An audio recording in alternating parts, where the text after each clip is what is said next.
The explosion lit up the darkness of space like a dying star. Admiral Corvin watched from his command ship as another coalition vessel disappeared in flames and twisted metal. The ship had been home to 300 brave souls just seconds before. Now it was nothing but glowing debris floating in the cold void. Corvin's clawed hands gripped the edge of his command table until his knuckles turned white. His reptilian face showed no emotion, but inside his heart was breaking. This was the 15th ship he had lost this week. The Vex Empire was winning, and there was nothing he could do to stop them. The war had been going on for 32 years now. Corvin had been a young officer when it started. Back then, everyone thought it would be over quickly. The Galactic Coalition had 12 different species working together. They had good ships, smart commanders, and the moral high ground. The Vex Empire had started the war by attacking peaceful mining colonies in the Kepler sector.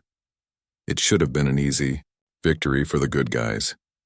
But the Vex were not like other enemies the Coalition had faced before. They were part machine and part living creature. Their ships could heal themselves in the middle of battle. Their weapons cut through Coalition shields like they were made of paper. Worst of all, they never seemed to get tired or give up. They just kept coming wave after wave, year after year. Corvin looked around his bridge at his crew. Most of them were young. The older officers had died in the early years of the war. These young ones tried to look brave, but he could see the fear in their eyes. They all knew what everyone else knew, but nobody wanted to say out loud. The Coalition was losing badly. Lieutenant Vex stepped up to Corvin's side. She was a klaxon, one of the insect-like species that had joined the Coalition early in the war. Her compound eyes reflected the light from the command screens as she spoke in her clicking voice. "Admiral, we are getting reports from all sectors. The Vex have broken through our defensive lines at points 7, 12, and 19. Captain, Zor's battle group has been completely destroyed. The cruiser Starlight managed to escape, but it has heavy damage and many wounded." Corvin closed his eyes for a moment. Captain Zor had been a good friend and an even better officer. They had served together for 20 years. Now he was gone, along with his entire battle group. That was 4 more ships lost, and over 1,000 more Coalition personnel dead. What about the civilian evacuation from the outer planets? Corvin asked. Some ships got away, but many did not make it in time. The Vex are not taking prisoners anymore. They are destroying everything they find. This was the worst part of the war for Corvin. The Vex had changed their tactics 6 months ago. Before, they would conquer planets and enslave the people. Now, they just destroyed everything. They were not interested in conquest anymore. They wanted complete destruction of all life that was not Vex. Dr. Nexus floated over to the command area in her special suit. She was an Etherian, a species that lived as gas clouds and needed special equipment to communicate with solid beings. Her voice came through the speakers in her suit, sounding worried and tired. "Admiral, I have been studying the latest intelligence reports about Vex technology. The news is not good. They have developed new plasma weapons that are 40% more powerful than their old ones. Our shields cannot stop them. Also, their ships are now repairing damage 50% faster than before. It is like they are getting stronger as the war goes on." Corvin felt a cold feeling in his stomach. The Vex were not just winning, they were getting better at winning. Meanwhile, the Coalition was running out of ships, people, and hope. "There is something else," Dr. Nexus continued. "We intercepted some Vex communications 3 days ago. Our computers finally decoded them this morning. The Vex are planning to use their planet-killer weapon." The bridge went completely silent. Every officer stopped what they were doing and turned to listen. The Vex planet killer was a weapon that could destroy entire worlds. They had used it only twice before, both times on empty planets to test it. But if they were planning to use it now, it could only mean one thing. "They are going to target Arcturus Station," Dr. Nexus said quietly. Arcturus Station was the Coalition's last major stronghold. It was a huge space station that housed over 2 million civilians. It also contained the Coalition's main command center, their biggest shipyard, and their most important research facilities. If Arcturus Station fell, the war would be over. The Coalition would have no choice but to surrender. Corvin straightened up and looked at his officers. How long do we have? According to our intelligence, the Vex fleet will reach Arcturus Station in 6 days. The planet killer weapon will be ready to fire in 8 days. 6 days. Corvin had 6 days to figure out how to win a war that they had been losing for over 30 years. He looked at the tactical display showing the positions of all coalition forces. They had maybe 200 ships left that were still able to fight. The Vex had over 1,000. The mathematics were simple and brutal. Even if every coalition ship performed perfectly, even if they suffered no losses at all, they could not win. They did not have enough firepower to stop the Vex fleet. They did not have enough ships to protect Arcturus Station. They were outnumbered, 5-1, and the enemy had better technology. An emergency meeting was called with the Coalition Council. Representatives from all 12 species gathered in the holographic conference room. Each species had their own way of showing stress and fear, but the emotions were the same across all of them. Chancellor Thrix of the Zephyrians spoke first. His long neck bent with exhaustion. We must consider all options. Perhaps it is time to negotiate a surrender. If we give the Vex what they want, maybe they will spare some of our people. General Moktok of the Stone Dwellers slammed his rocky fist on the table. Surrender is not an option. The Vex do not take prisoners anymore. They only destroy. If we surrender, we all die anyway. Commander Silk of the Etherians floated nervously in her containment suit. Maybe we could evacuate Arcturus Station, save the civilians at least. Evacuate 2 million people in 6 days? Asked Captain Buzz of the Klaxons. Impossible. We do not have enough transport ships. Most of our fleet is damaged or destroyed. The argument went on for hours. Some wanted to fight to the last ship. Others wanted to try to negotiate. A few suggested running away to the far edge of the galaxy and starting over. But every option they discussed had the same result. The Vex would win, and most of the coalition species would be wiped out. It was near the end of the meeting when Ambassador Thylex of the Klaxons brought up something that most of the council had forgotten about. His insect-like head tilted as he spoke in his clicking voice. There is one option we have not discussed. The humans. The room went quiet. Several representatives looked uncomfortable. The humans were a species that had been discovered only 2 years ago on a small planet called Earth. The coalition had made first contact with them, but the results had been disturbing. The humans were incredibly violent. Their entire planet was covered with the remains of wars. They had weapons that could destroy their own world many times over. They fought constantly, even among their own species. When the coalition had tried to establish peaceful relations, the humans had responded by asking detailed questions about coalition military technology and defensive capabilities. The coalition had decided to quarantine the human system and avoid any further contact. They were simply too dangerous and unpredictable to be trusted. The humans are barbarians, said Chancellor Thrix. They would probably join the Vex if they thought it would benefit them. Maybe, said Ambassador Thylex, but they are also warriors, and right now we need warriors more than we need diplomats. The debate started again, but this time it was different. They were not talking about surrender or evacuation anymore.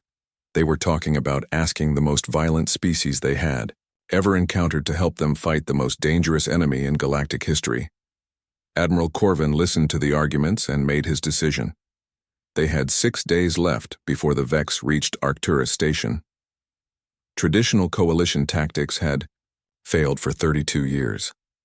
Maybe it was time to try something completely different. Maybe it was time to ask the humans for help. Captain Jake Morrison was drinking his morning coffee when the communication system on his bridge started beeping with an alert he had never heard before. He was commanding the Earth Defense Force ship Patriot on a routine patrol near Jupiter's moons. It was supposed to be a quiet day of checking satellite networks and monitoring space traffic. The beeping sound was coming from the Diplomatic Communication Array, a system that Earth had installed on all military ships but never actually used. Most captains forgot it even existed. Morrison had to ask his communications officer where the sound was coming from. "Sir, we're receiving a transmission on the diplomatic frequency," said Lieutenant Carol Smith, looking confused at her control panel. "But that's impossible. We don't have diplomatic relations with anyone except other Earth nations. Morrison set down his coffee cup and walked over to the communication station. Play the message. What appeared on the main screen made everyone on the bridge stop what they were doing and stare. A holographic projection showed a creature that looked like a tall lizard, wearing some kind of military uniform. The creature's mouth moved, but the words that came out were in perfect English, translated by some kind of advanced computer system. Greetings, people of Earth. I am Admiral Corvin of the Galactic Coalition Defense Force. We are transmitting this message to your planet because we need your help. Our species and many others are facing complete destruction. We know that your people are warriors. We need warriors now. Please respond if you receive this message. The bridge was completely silent for almost a minute. Morrison felt his heart beating fast. This was first contact with an alien species, something that Earth had been preparing for but never really expected to happen. Sir, what should we do? Asked Lieutenant Smith. Morrison looked around at his crew. They were all staring at him, waiting for orders. He realized that he might be the first human being to make contact with aliens. The decision he made in the next few minutes could change the history of Earth forever. Record a response. Tell them we received their message and that we are forwarding it to Earth Command immediately. Ask them to wait for further instructions. Within an hour, Morrison's message had reached General Lisa Hayes at Earth Defense Command in Colorado. Within 2 hours, President Ryan Clark was sitting in the White House Situation Room with the Joint Chiefs of Staff, the Secretary of Defense, and every expert on space and alien life that the government could find on short notice. Dr. Adam Cole from the Xenological Research Division was the first to speak after they watched the alien message for the third time. He was a thin man with glasses who had spent his entire career studying the possibility of alien contact. Mr. President, this appears to be genuine. The transmission came from outside our solar system, and the technology required to send it is far beyond anything we possess. The aliens' mouth movements match the English words, which suggests they have some kind of advanced translation system. General Robert King, chairman of the Joint Chiefs, leaned forward in his chair. Sir, we need to be very careful here. This could be some kind of trick. Maybe these aliens want to invade Earth and they're pretending to need our help. Or maybe they really do need help, said Secretary of Defense Patricia Lee. The aliens said they were facing complete destruction. If that's true, they might be desperate enough to contact a species they've never met before. President Clark studied the faces around the table. What do we know about their technology level? Dr. Cole opened a folder full of technical analysis. Based on the transmission, they clearly have faster-than-light communication, which we don't possess. They also have translation technology that can convert their language to perfect English in real time. If they wanted to invade us, they probably wouldn't need to trick us first. Admiral Susan Grant, the Navy's top strategic planner, spoke up. Mr. President, there's something else to consider. If these aliens are really fighting a war against someone who wants to destroy them, and if they lose, what happens to Earth? If their enemy is strong enough to defeat an entire galactic coalition, what will they do when they find out about us? This made everyone in the room think quietly for several minutes. If the aliens were telling the truth, then Earth was already in danger whether they helped or not. If the aliens' enemy won the war, they would eventually find Earth anyway. President Clark made his decision.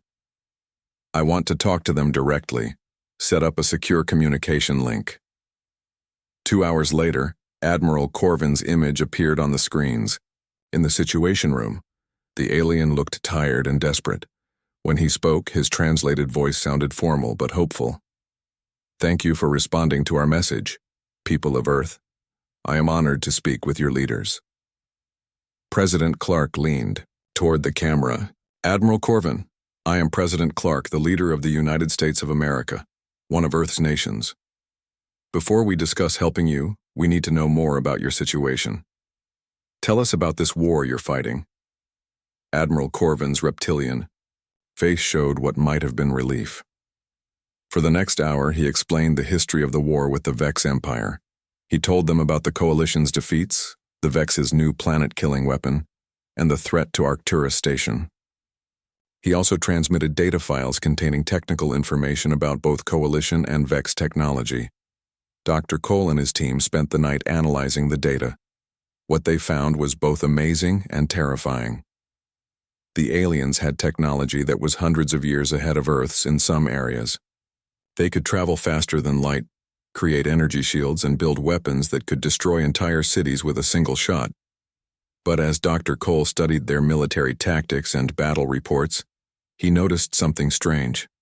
The aliens fought in very predictable ways. Their ships moved in perfect formations. Their battle plans were logical and efficient. They tried to minimize casualties and always followed the rules of war. It's like they're playing chess, Dr. Cole explained to the president the next morning. Very sophisticated chess, but still chess. Everything follows rules and patterns.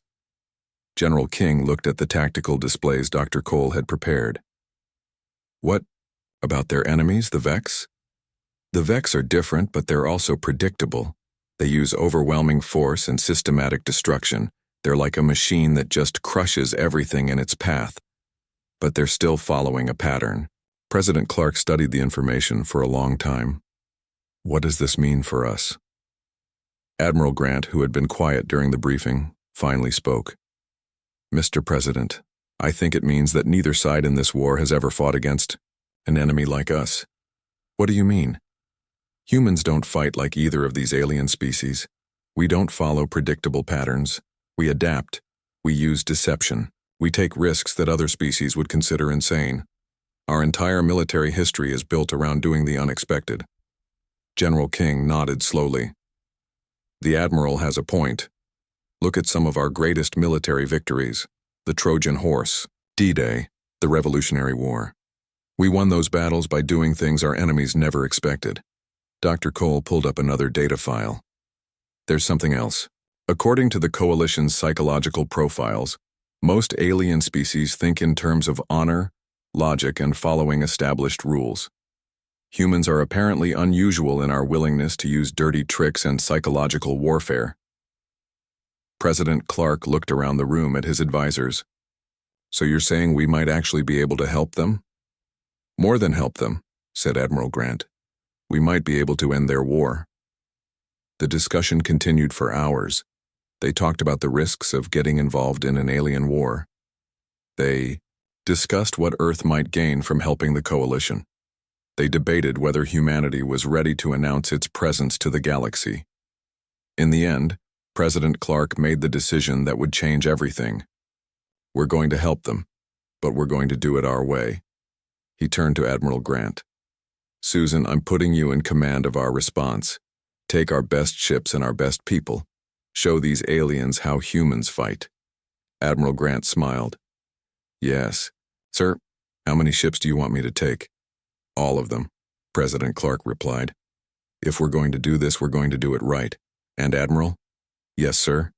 Make sure the galaxy remembers that Earth is not a planet to be messed with. Within 24 hours, every major space-capable nation on Earth was contributing ships and personnel to the first Terran expeditionary fleet. American, Russian, Chinese, European, and Japanese vessels were hastily retrofitted with Coalition, faster-than-light drives and shield technology that the aliens provided. Captain Jake Morrison, the first human to receive the alien message, was given command of one of the escort ships. As he watched the massive fleet assemble near Earth's moon, he realized that humanity was about to announce its arrival on the galactic stage in the most dramatic way possible. They were going to war. The space around Arcturus Station looked like a graveyard of broken dreams. Pieces of destroyed Coalition ships floated everywhere, glinting in the light of the nearby star. Some pieces were as small as coffee cups. Others were as large as city blocks. All of them had once been home to brave beings who had died fighting for their people. Admiral Corvin stood on the bridge of his flagship, watching the final battle begin.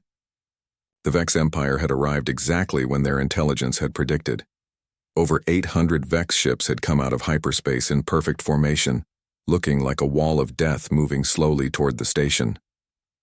The Coalition had managed to gather 196 ships for this last fight. They were arranged in defensive circles around Arcturus Station, trying to protect the 2 million civilians inside. Corvin knew it was not enough. It had never been enough. But they would fight anyway because that was what heroes did. The first exchange of weapons fire lit up the darkness like fireworks. Coalition energy beams struck Vex shields and scattered into pretty but useless light shows. Vex plasma cannons cut through Coalition shields and tore holes in ship hulls. Within the first 10 minutes of battle, Corvin had lost 12 ships. On the other side of the battle, Vex Admiral Zek watched the fight from his command ship. The Vex were part machine and part living creature, and Zek looked like a nightmare made of metal and flesh. His red eyes glowed as he studied the tactical displays. "These Coalition fools fight the same way they always have," Zek said to his officers in the harsh Vex language. "Defensive formations, predictable movements. They will be destroyed within 2 hours. Then we will use the planet killer weapon on their station and end this war forever." But as Zek spoke those words, something happened that neither he nor Admiral Corvin had expected. Space itself seemed to ripple and bend near the edge of the star system. Then, suddenly, there were new ships there. Ships that looked different from both Coalition and Vex vessels. Admiral Grant stood on the bridge of the USS Liberty, humanity's flagship. She was a tall woman with gray hair and sharp eyes that missed nothing. Around her, human officers worked, at control stations that looked primitive compared to alien technology, but which had been upgraded with Coalition computers and shields. "All ships, this is Admiral Grant," she said into her communication system. "We have arrived at the party and it looks like we were not invited. Let's change that." The human fleet had 93 ships total. Compared to the 800 Vex vessels, it looked like a tiny force, but appearances could be deceiving, especially when it came to humans. Commander Ben Parker, Grant's tactical officer, was studying the battle through his computers. He was a short man with a beard who had spent 20 years planning naval battles on Earth's oceans. Space was different from the ocean, but warfare was warfare. "Admiral, both sides are fighting like they're moving pieces on a chessboard," Parker reported. "Perfect formations, predictable patterns. The Vex advance in straight lines. The Coalition defends in circles. Neither side is using any kind of deception or surprise tactics." Admiral Grant smiled. On Earth, she had been known for winning battles that everyone said were impossible to win. She had done it by doing things that the enemy never expected. "Ben, show me where their command ships are located." Parker highlighted several ships on the tactical display. "The Vex command ship is here in the center of their formation. The Coalition flagship is here behind their defensive line. Both are exactly where military doctrine says they should be." "Perfect," Grant said. "Send a message to Admiral Corvin. Tell him to pull his ships back and get clear of the battle area. We're going to show everyone how humans fight." Admiral Corvin received the human message just as another Coalition cruiser exploded next to his ship. He looked at the tactical display and saw the small human fleet approaching the battle zone. 93 ships against 800. It looked like suicide. "Admiral, should we retreat as the humans requested?" asked his communications officer. Corvin watched as Vex ships continued to advance toward the station. In 30 minutes, they would be close enough to use the planet killer weapon. The Coalition had failed to stop them. Maybe the humans had some kind of plan, or maybe they were just brave enough to die fighting. Either way, the Coalition ships were almost destroyed anyway. "All Coalition ships, fall back to secondary defensive positions," Corvin ordered. "Give the humans room to work." As the Coalition ships pulled back, the human fleet did something that no one had expected. Instead of forming up in a battle line or defensive formation, they scattered in all directions. Some ships dove toward the nearby planet. Others climbed high above the battle area. A few actually flew directly toward the Vex fleet, like they were planning to ram the enemy ships. Admiral Zek watched this strange behavior with confusion and contempt. "What are these new ships doing? They have no formation, no coordination. They fight like savages." "Should we target them?" asked his tactical officer. "Let them come," Zek replied. "We will destroy them quickly and then finish off the Coalition." But the humans were not planning to fight a normal space battle. Captain Steve Miller commanded the destroyer USS Ranger, one of the fastest ships in the human fleet. His crew had trained for months in maneuvers that no alien species had ever tried before. All right, people, Miller announced to his crew over the ship's communication system. Remember what we practiced. We're not trying to destroy their entire fleet. We're trying to make them so angry and confused that they make mistakes. Chief Engineer Kate Johnson was in the engine room, making final adjustments to their missile systems. Instead of normal explosive warheads, her missiles carried special payloads designed to cause maximum chaos. Some had electromagnetic pulse generators that would shut down enemy systems. Others had bright flashing lights and loud noises that would distract enemy crews. A few carried paint that would splatter across enemy viewports and blind them. Lieutenant Commander Paul Davis was at the communications station, preparing to deploy humanity's secret weapon. He had studied psychology in college before joining the military. Now he was going to use that knowledge in a way that no textbook had ever described. The first human attack came from an unexpected direction. Captain Helen Ross and her bomber squadron had flown wide around the battle and approached the Vex fleet from behind. But instead of attacking the biggest ships, they targeted the smallest ones. Supply ships, communication vessels, and scout ships suddenly found themselves under attack by enemies who seemed to appear out of nowhere. The Vex were not prepared for this. Their battle doctrine called for protecting the most important ships first. They had never considered that an enemy might ignore the big targets and go after the small ones instead. As Vex commanders tried to figure out how to respond to the human attacks, more strange things began happening. Ships that had seemed to be flying randomly suddenly appeared next to Vex vessels and fired at point-blank range before disappearing again. Human destroyers used the gravity of nearby asteroids to slingshot around enemy formations, attacking from angles that three-dimensional thinking had never considered. But the strangest attack of all came from Lieutenant Commander Davis. He began broadcasting messages on all Vex communication frequencies, but these were not the usual military communications that aliens expected during battle. "Attention, Vex fleet," Davis announced in a mocking tone of voice. "This is the human fleet. We just wanted to let you know that your formations look really pretty. Very neat and organized. Too bad you're about to lose your war to a bunch of primitive savages from a backwater planet." The effect on the Vex was immediate and dramatic. Admiral Zek had never been insulted during a battle before. In Vex culture, warfare was a serious business conducted with dignity and respect for proper procedures. No one had ever called him names or made fun of his tactics. "What did that creature just say?" Zek demanded. Davis continued his broadcast. "Oh, and Admiral Zek, we know where your command ship is. It's right there in the middle of your formation, exactly where every military academy in the galaxy says it should be. How original. We'll be coming to visit you soon." Other human ships began joining in the psychological warfare. Captain Miller broadcast the location of his ship and dared any Vex commander to come and fight him one-on-one. Captain Ross sent messages describing how easy it had been to destroy Vex supply ships. Captain Thompson actually began singing an old Earth song called "Another One Bites the Dust" every time a Vex ship was damaged. Admiral Corvin watched all of this from his retreating flagship with amazement and growing hope. The humans were not just fighting the Vex, they were making them angry. And angry enemies made mistakes. The first Vex commander to break formation was Captain Kroll, who commanded a heavy cruiser on the left side of the Vex battle line.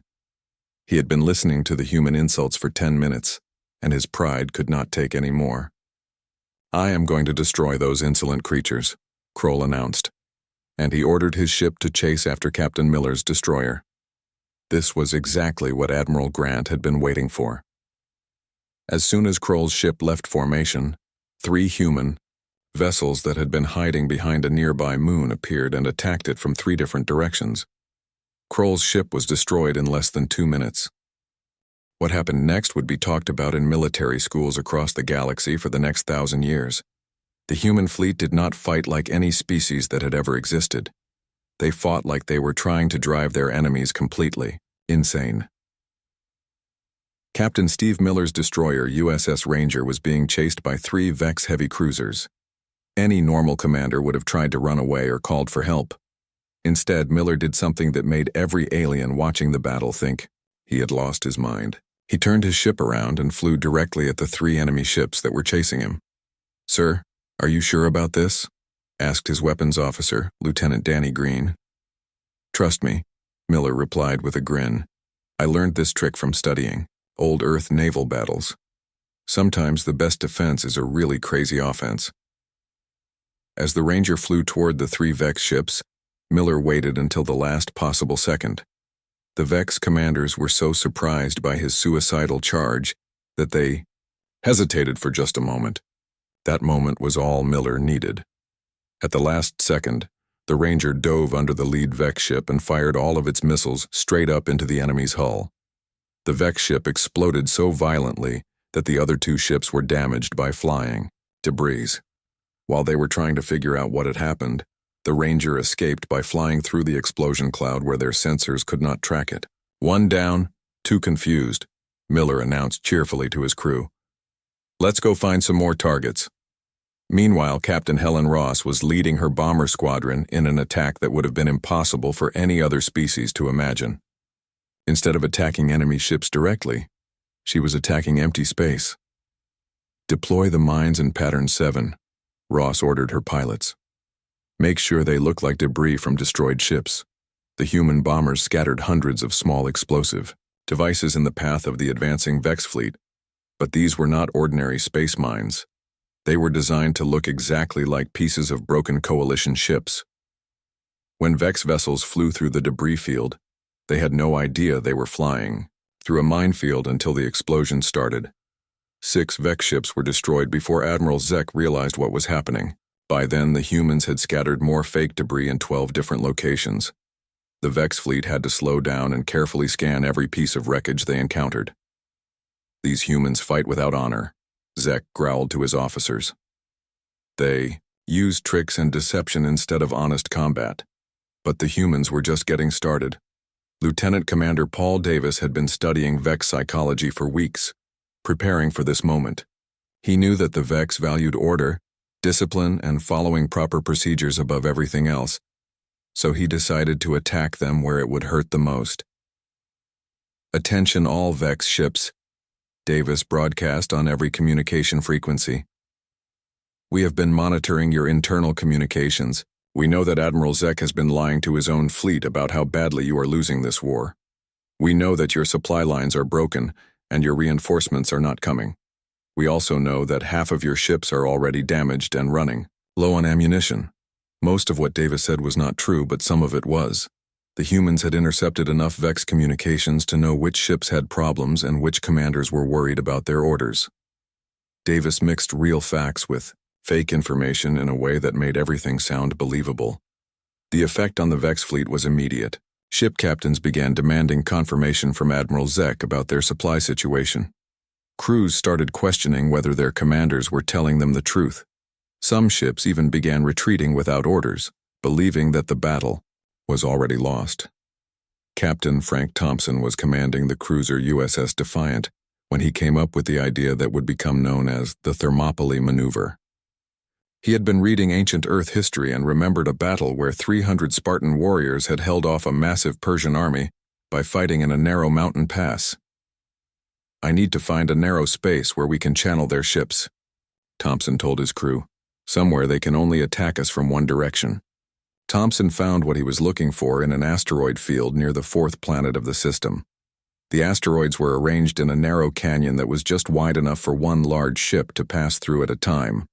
Thompson flew his ship into the canyon and then broadcast a message that made every Vex commander in the area furious. This is Captain Thompson of the USS Defiant. I am sitting here in this asteroid field with my engines shut down and my shields at minimum power.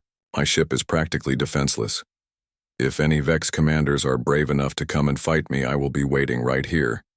But I understand if you are too scared to face one human ship. The insult was too much for Commander Vrak, who led a battle group of 12 Vex ships. I will crush this arrogant human myself, Vrak announced, and he ordered his ships to pursue Thompson into the asteroid field. This was exactly what Thompson had been hoping for. The asteroid canyon was so narrow that the Vex ships had to fly in single file. They could not use their superior numbers because only one ship at a time could get close enough to attack the Defiant. But Thompson had not told them about the surprise he had prepared.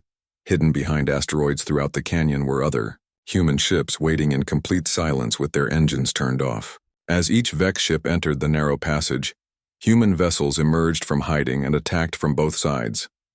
Commander Vrak's entire battle group was destroyed in less than 15 minutes. The humans called it the Thermopylae maneuver because it used the same basic strategy that the ancient Spartans had used against the Persians, except in space instead of on a mountain. Dr. Nancy Price was aboard Admiral Grant's flagship, monitoring Vex communications and analyzing their psychological state. She was a small woman with short brown hair who had spent her career studying how different cultures reacted to stress and conflict. What she was seeing in the Vex communications worried and excited her at the same time. "Admiral," the Vex command, "structure is falling apart," Dr. Price reported. "Their commanders are no longer following Admiral Zek's orders. Some ships are retreating, others are attacking randomly, and a few are just sitting still like they do not know what to do." Admiral Grant studied the tactical display. The perfect Vex formation that had looked so threatening an hour ago was now scattered across the entire star system. Individual ships were chasing human vessels in all directions. Some Vex commanders were so angry that they were firing at each other when they got in each other's way. "How is this possible?" Grant asked. "These are supposed to be disciplined soldiers." "That is exactly the problem," Dr. Price explained.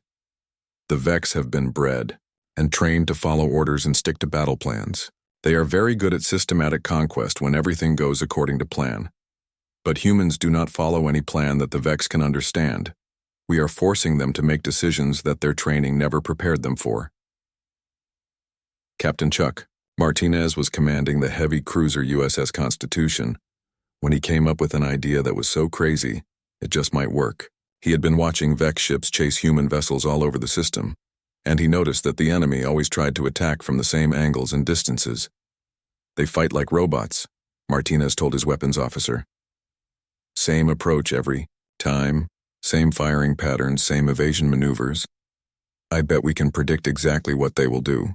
Martinez programmed his ship's computer to calculate where a Vex ship would be at any given moment based on their standard attack patterns. Then he flew his ship to a point in empty space and waited. 5 minutes later, a Vex heavy cruiser appeared, in exactly the spot where Martinez had predicted it would be. The Constitution was already lined up for a perfect shot. The Vex ship was destroyed before its crew even realized they were under attack. "Prediction successful," Martinez announced. "Who wants to try it again?" Soon, human ships throughout the system were using Martinez's prediction method to ambush Vex vessels. The aliens' predictable tactics, which had been their strength for so many years, became their greatest weakness when fighting an enemy that could anticipate their every move. Admiral Zek was watching his fleet fall apart and could not understand what was happening. In 3 decades of warfare, he had never encountered an enemy like this. The humans did not follow any military doctrine that made sense. They used tactics that seemed designed to cause confusion rather than destruction. They attacked targets that had no strategic value. They said things during battle that were clearly intended to make his commanders angry rather than afraid. "Sir, we have lost over 200 ships," reported his tactical officer. "Our formation is completely broken. Many of our commanders are no longer responding to orders." Zek looked at the tactical display and felt something he had never experienced before in his long military career. He felt doubt. For the first time since the war began, he was not sure that the Vex would win this battle. "Recall all ships to defensive positions around the planet killer weapon," Zek ordered. "We will regroup and then destroy the human fleet with our most powerful weapon."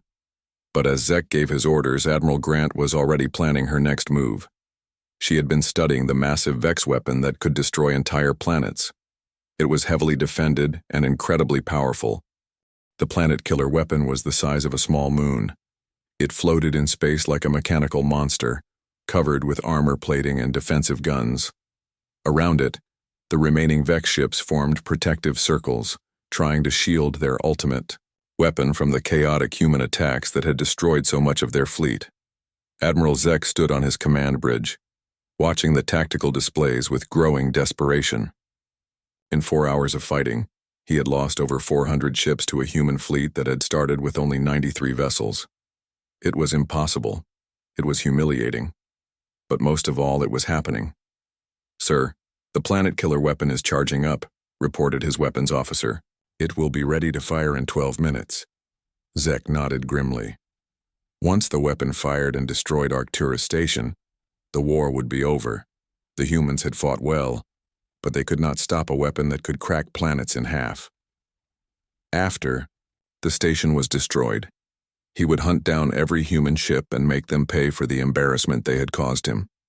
But Admiral Grant had no intention of letting the Vex use their ultimate weapon. She had been studying the planet killer for the past hour looking for weaknesses. What she found was not a weakness in the weapon itself, but in how the Vex were protecting it. "Ben, look at their defensive formation," Grant said to her tactical officer. "What do you see?" Commander Parker studied the display carefully.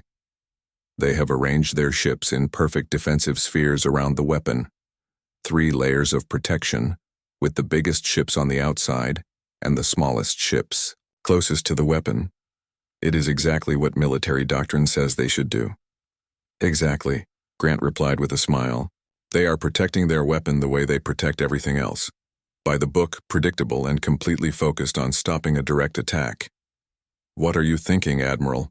Grant pointed to a section of the tactical display.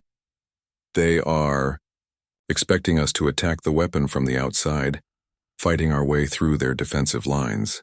But what if we do not attack from the outside?" Before Parker could ask what she meant, Grant was already giving orders to the human fleet. What she planned to do would either end the war in the next few minutes or get them all killed. But that was exactly the kind of choice that humans were good at making. Captain Helen Ross received her orders while she was hiding behind an asteroid, watching Vex patrol ships search for her bomber squadron. When she heard what Admiral Grant wanted her to do, she started laughing. "You heard the Admiral," Ross told her pilots. "We are going to fly our bombers inside that weapon and blow it up from the inside. Anyone who thinks this is a crazy idea is probably right. Anyone who wants to live forever is on the wrong mission." Lieutenant Sam Johnson, one of Ross's pilots, checked his instruments nervously. "Captain, that thing is the size of a city. How are we supposed to get inside it?" "Easy," Ross replied. "We are going to use the Vex's own weapons against them." Ross's plan was simple and insane at the same time. The planet killer weapon had huge vents that opened when it was charging up, allowing excess energy to escape. The vents were heavily defended, but they were large enough for small ships to fly through if those ships were fast enough and crazy enough to try it. While Ross prepared her bombing run, Captain Frank Thompson was getting ready to perform the far most dangerous maneuver in human military history. His cruiser, USS Defiant, was going to create a distraction so big that every Vex ship in the area would focus on him instead of the bombers. "All right, people," Thompson announced to his crew. "We are about to do something that will either make us heroes or get us all killed. Probably both." Thompson flew his ship directly toward the planet killer weapon, broadcasting insults and challenges on every Vex communication frequency. But these were not ordinary insults. Thompson had studied Vex culture and knew exactly what to say to make them as angry as possible. "Admiral Zek, you are a coward and a failure," Thompson broadcast. "Your weapon is just a big toy for someone who is too weak to win a fair fight. When this battle is over, every Vex in the galaxy will know that you lost to a bunch of primitive humans from a backwater planet." The psychological effect was immediate. Admiral Zek had spent his entire career building a reputation as the greatest Vex military commander in history. Having his competence questioned by a human was more than he could stand. "All ships, destroy that human vessel immediately," Zek ordered. "I want Thompson's ship turned into space dust." Every Vex ship in the defensive formation turned to focus on the Defiant. Energy beams and plasma cannons filled the space around Thompson's ship with deadly fire. Thompson's pilot, Lieutenant Mary Clark, flew evasive maneuvers that would have been impossible for any alien crew to perform. "How are we still alive?" asked Thompson's weapons officer as another plasma bolt missed them by inches. "Because we are too crazy to die," Thompson replied. "Keep broadcasting those insults. As long as they are shooting at us, they are not looking for the bombers." While the Defiant drew enemy fire, Captain Ross and her bomber squadron were approaching the planet killer weapon from below. The massive vents were glowing with energy as the weapon charged up for its devastating attack on Arcturus Station. "Remember, we only get one chance at this," Ross told her pilots. "Fly fast, drop your bombs in the reactor core, and get out before the whole thing explodes." The bombers dove toward the energy vents at maximum speed. Defensive guns on the weapon's surface tried to track them, but the small human ships were moving too fast and too unpredictably. One by one, the bombers disappeared into the glowing vents and flew into the heart of the planet-killer weapon. Inside the weapon, Lieutenant Johnson's bomber flew through corridors that were large enough to hold skyscrapers. The walls were covered with massive machinery that hummed with deadly energy. Johnson had never seen anything so big or so terrifying in his entire life. "Target located," Johnson announced as he saw the reactor core ahead of him. It was a sphere of pure energy the size of a football stadium contained by magnetic fields and metal barriers. Deploying nuclear warheads now. One by one, the human bombers dropped their most powerful weapons into the reactor core and then flew as fast as they could toward the exit vents. They had maybe 2 minutes before the nuclear explosions would cause a chain reaction that would destroy the entire weapon. Meanwhile, Captain Thompson's ship was still drawing fire from the entire Vex defensive fleet. The Defiant's shields were failing and its hull was showing damage from dozens of near misses. But Thompson kept flying and kept broadcasting insults. "Is that the best you can do?" Thompson taunted. "My grandmother could shoot better than that, and she has been dead for 20 years. Admiral Zek was so angry that he ordered his own command ship to join the attack on the Defiant. This was exactly what Admiral Grant had been waiting for. As soon as Zek's ship moved out of position, Grant gave the order for the final human attack. "All ships execute Order 66, Grant announced. "Show them what happens when you threaten our friends." Order 66 was not a real military order. It was a reference to an old Earth movie that every human in the fleet understood. It meant that the time for games was over. It meant that humanity was done playing with their enemies. It meant that the Vex were about to learn why you should never make humans angry. Captain Steve Miller's destroyer led the charge, followed by every remaining human ship in the fleet. They did not fly in formation or follow any tactical plan. They just attacked with the fury of a species that had been fighting wars for thousands of years, and was very good at it. The human ships hit the confused Vex formation like a hammer hitting glass.